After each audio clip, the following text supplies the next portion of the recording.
Hello there. So I've been doing a lot of interview questions and solutions on screen using Python, right? And I keep saying, okay, why you should be coding in Python, why you should choose Python, and all that stuff. And so on this video, I would like to share my opinion about why Python is the best language to write interview code. I'm not necessarily saying you should learn Python for your career, but just for interview sake.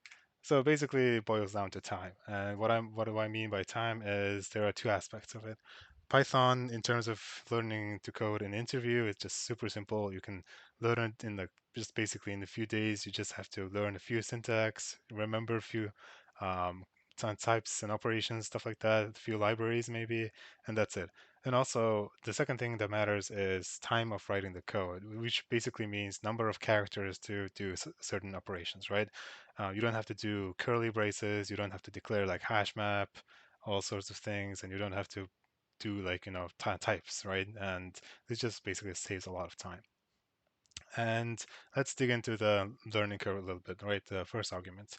So here I show different types of hello world applications. So I mean, Java, you have this kind of thing, like you have to have a main function, and then basically in order to print something, you have to say system.out.println, and then what if you're just writing this in whiteboard, right? You have to spell out each characters, and then it's just waste of time basically. And C++ is the same thing. You have to do curly braces and the semicolon and cout, endlen, all those stuff. And also you have to import some libraries.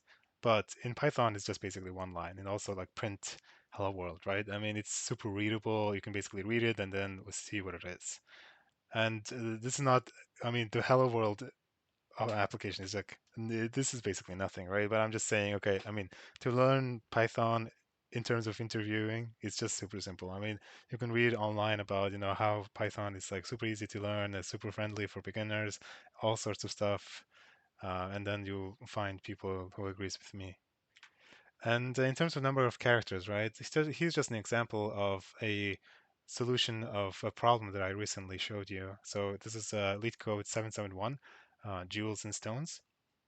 And as you can see, this is the C++ code. Yes, this is C++ code, and this is like what?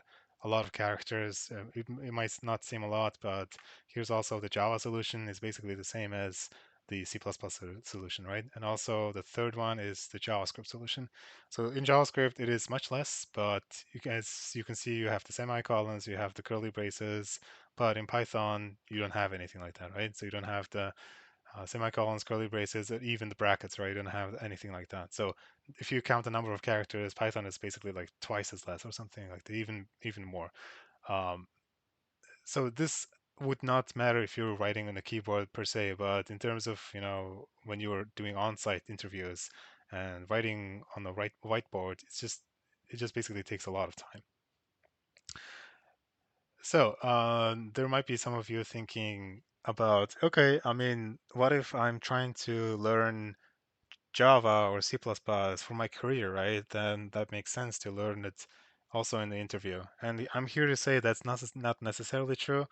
Let's just assume that you're trying to do web development and then you want to learn JavaScript. And then, okay, I pick JavaScript and I would just do interviews in JavaScript, right? Well, I mean, to call yourself a JavaScript expert, you basically have to know a lot of things about JavaScript, a lot of libraries, a lot of frameworks. You basically have to know what Node.js is if you want to build backend. If you want to build front end, you have to choose, I mean, vanilla JavaScript that works also, but you have to choose some frameworks, Angular, React, Vue, whatever, right? And also you have to learn about RxJS. If you don't know any of this, just don't worry.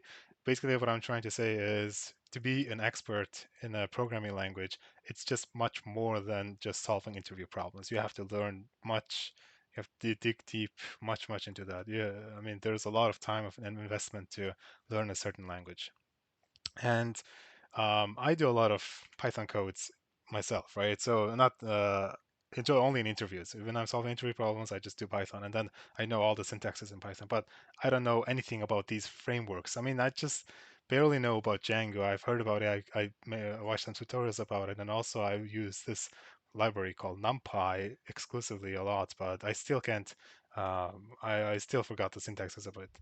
Um, So I can write interview codes in Python, but I don't know any of this. I'm not going to say that am a Python expert, and then I would be finding jobs in Python, right? And basically, my Python level is just beginner or maybe intermediate, or not even intermediate. So to say that, okay, I want to find job in C++, that means I have to do interviews in C++. I don't think that's really true. I mean, all the companies, they actually just say, pick whatever language you want in terms of coding, right? They don't really care about your previous knowledge because a lot of companies, they are using their own frameworks, and then you have to learn the language all by yourself again. They just want to know whether you can code and know the basic understanding of it. So in conclusion, my suggestion would be just pick Python for interviewing, and it's not hard to learn. You won't spend too much time on it, and also you'll be saving a lot of time in terms of writing code, and uh, you have less characters to write. And final thought is, even if you learn Python in interviews, that doesn't mean you're an expert at Python. And the same goes for even if you write solutions in C++ in leet code, that doesn't mean you're a C++ expert. It's like there's just so much to it than just solving interview problems. So keep that in mind and let me know what you think. This is what I think, and I would love to hear what some of you guys have to say about this. And leave your comments down below. And take care. Bye bye.